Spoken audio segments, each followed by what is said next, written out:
Tita, good morning po. Paano po? Kailan po? Ngayon lang ba? So tingnan natin.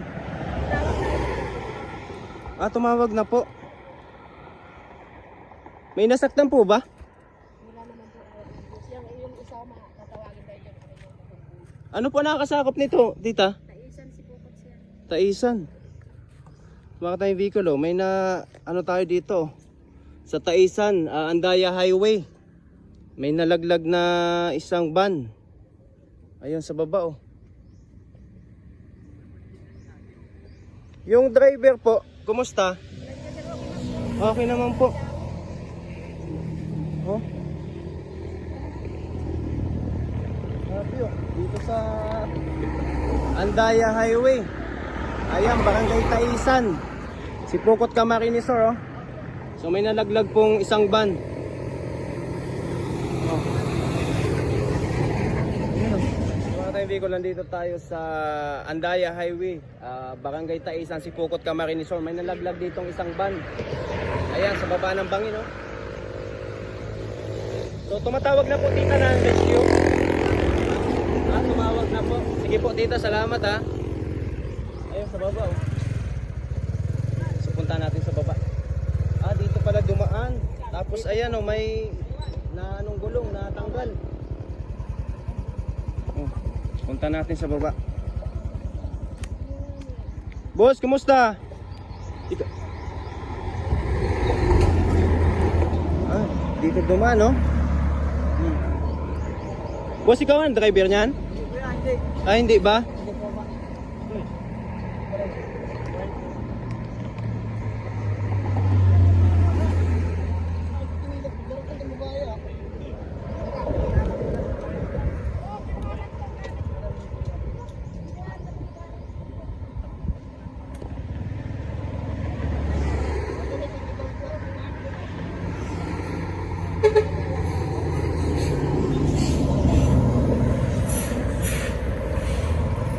Diyan lang naupo. Oo. Wala bang mga sakay na ano?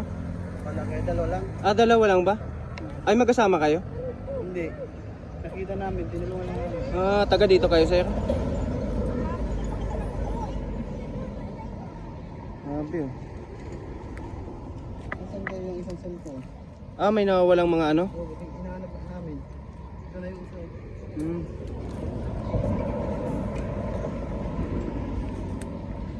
So ingat yung mga kababayan natin, lalo na pag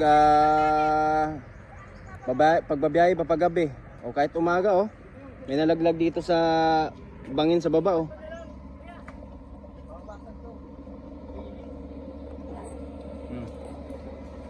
Punta natin. Grabe, oh. Dito dumaan, oh. Taas din ang binagsakan, oh. So punta natin sa baba. Yung nalaglag na van. Mataas din, mga 50 meters din ang galing doon sa taas. Yan. Maigat dalawa lang ang sakay. Ano po? Tita. Tatlo ba ang sakay? Yan siguro isang iyan na nakain. Ito is kay German to. Opo, mga taga saan kayo sila?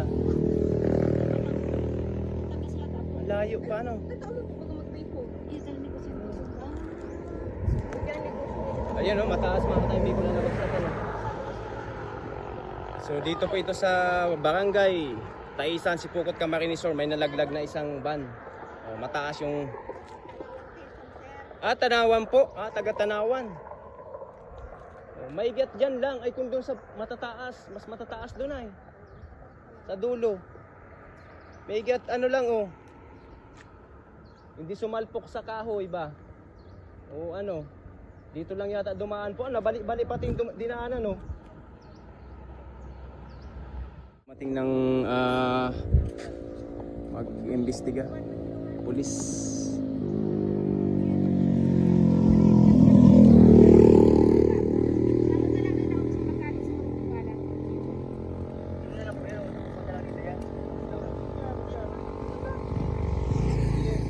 Ito palang nalaglag na sasakyan sa baba mga ka-vehicle. May kargang mga gulay papunta pang Calabacson. Quezon province. May mga dumating na din ng mga pulis mag-iimbestiga. Dito sa baba. Dito parang dinaanan niya. Napatulog yung driver daw, napatulog ba? Napatulog. Megat hindi kataasan talaga, pero bangin yan sa baba na yan, bangin ba? Ito bumaano, tanggalan pa ng isang gulong. Yan. Yan ang dinaanan, no? So Andaya Highway, tumakat tayong Bicol, Andaya Highway, Barangay Taisan, Sipokot, Camarines Sur. Ayun yung nalaglag na L3.